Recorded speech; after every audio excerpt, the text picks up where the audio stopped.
Good day everyone, welcome back to my YouTube channel. I believe you are all doing good. Today I will discuss on consequences of premarital sex. What is important to God must be important to mankind. Both religions and cultures are taking premarital sexual activities as something very important. Some of them regard premarital sex as taboo, while some consider it as a great sin. Some even place a big punishment on it, like Islam and others, while some cultures goes against it completely. Before I proceed on the consequences of premarital sex, let me clear some points about what people used to say that who does Adam pay dowry of Eve for before getting married, and also who are the people that attended their wedding. Historically, the first relationship that was established is that of Adam and Eve, which means marriage between a male and female was firstly established before any other relationship. In an Islamic book, Etiquette of Marriage, it mentions the beautiful story of Prophet Adam, peace be upon him, the first vicegerent of Allah on the earth. It also mentions his marriage. After Adam, peace be upon him, was created, he felt lonely and complained to the Almighty about his solitude. God put Adam to sleep and then created Eve with the utmost beauty. He covered her with the robes of paradise and brought her forth with other ornaments of beautification. At this time, he instructed Eve to sit near the head of Prophet Adam, peace be upon him. When he awakened from his sleep, his eyes fell on Eve. He was so obsessed and captivated by her charm, then he wanted to reach out and touch her. At this point, the angels forbid him from doing so. Adam asked, "Did God not created her for me?" The angels replied, "Yes, but you have to approach her in the appropriate manner. First, you must propose to her by asking her guardian for permission to marry her. Then, you must grant her the dowry, followed by the recitation of the act, marriage contract." Prophet Adam, peace be upon him, questioned, "Who do I have to ask for permission to marry her?" The angels replied, "You must ask God." Then Adam asked, "Oh God, what will our dowry be?" God replied, "Teach her the rules of my religion and send blessing, salawat, on Muhammad, peace be upon him, and the family of Muhammad, peace be upon him." From this narration, we will see that the first relationship that was created by our Creator is that of marriage. Apart from this narration, Adam's rib was taken out to create Eve. This also is enough as a gift or dowry paid to become a legal husband for Eve. Prophet Moses, peace be upon him, served her father-in-law for 8 years, looking after goats, sheep, before he was given a wife to marry. This serves as his dowry to have a legal right on his wife. This is how many people in the past passed through many things, faced some tasks, paid some gifts before they were given their wives. Though in some cultures, reverse is the case.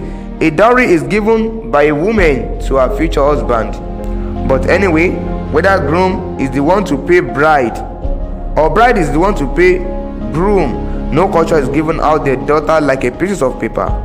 I'll be fully talking about dowry in the future. It makes a woman be respectful and have more honor if she don't take herself free of charge for a man.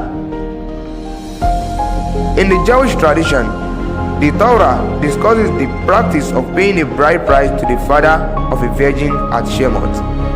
The best way for marriage is for a man to seek permission from a lady's guardian before he can marry her. Even after seeking permission, this doesn't give her the right to touch her until paid the bride price and the marriage contract is done perfectly. This makes a man to know values of his woman more. It makes the family of both parties become one on their children. It grants a woman honor and make a man look responsible. Studies consistently show that couples that didn't have sex before marriage have lower divorce rates, and of course, marriage where the partners are faithful to each other leads to a lasting marriage. But unfortunately, living couples life without tying any knot is now common. Girls of nowadays are rendering themselves so cheaper. They will be dating a guy without the knowledge or permission of their parents. Some of them has often sex with different guys. They call it fun. All these immoralities and illegal sexual activities are causing problems in the society. Premarital sex will definitely lead to unwanted pregnancy. Unwanted pregnancy leads to abortion. Abortion leads to death or loss of wombs. More so, premarital sex leads to teenage pregnancy, which has affected the progress of many young ladies. It affects their education and leads them to become a mother without any preparation.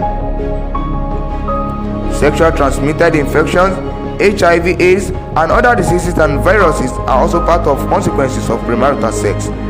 Premarital sex also leads to regret, guilt, loss of self-respect, depression, loss of family support, mental depression and dilemma, substance abuse, and even suicidal death. Those are the health impacts of premarital sexual behavior among adolescents. Possible exchange of diseases is also part of it, as premarital partners may not be aware of diseases that spread through intercourses. Premarital sex causes teenage pregnancy, and teens are at higher risk for pregnancy-related high blood pressure, preeclampsia, and its complications than average age mothers. It causes risk for the baby include premature birth and low birth weight. Preeclampsia can also harm the kidneys or even be fatal for mother or baby. Teenage pregnancies also associated with increased rate of alcohol abuse and substance abuse, lower educational level, and reduced earning potential in teen fathers. More so, teen pregnancy is a health issue that has an effect on all of us. A child having a baby as a teenager is more likely to face critical social issues like poverty, poor education, risky behaviors that leads to poor health issues, and child welfare. The financial cost of teens having babies is financially devastating. I talk more on teen pregnancy because they have great effect and they are just started life. They're supposed to face education, learn a skill, and work towards the future, but the brightness of their future has been tarnished due to premarital sexual activities and immoralities. With all these points, it's supposed to clear to you that living a couple's life without a marriage or paying your dowry is wrong. Leaving yourself so cheaper for a man who has no right to touch you is wrong. A secret relationship which your parents, guardians has no knowledge about is wrong. Illegal sexual activities is wrong. Premarital sex, it's wrong. Stay away from it, abstain from it, and stay blessed. I'll talk about extramarital sex, right or wrong, in the coming videos. Join me on the next video where I'll be discussing another topic. Don't forget to like, share, comment, and subscribe. Before then, take care and have a nice day.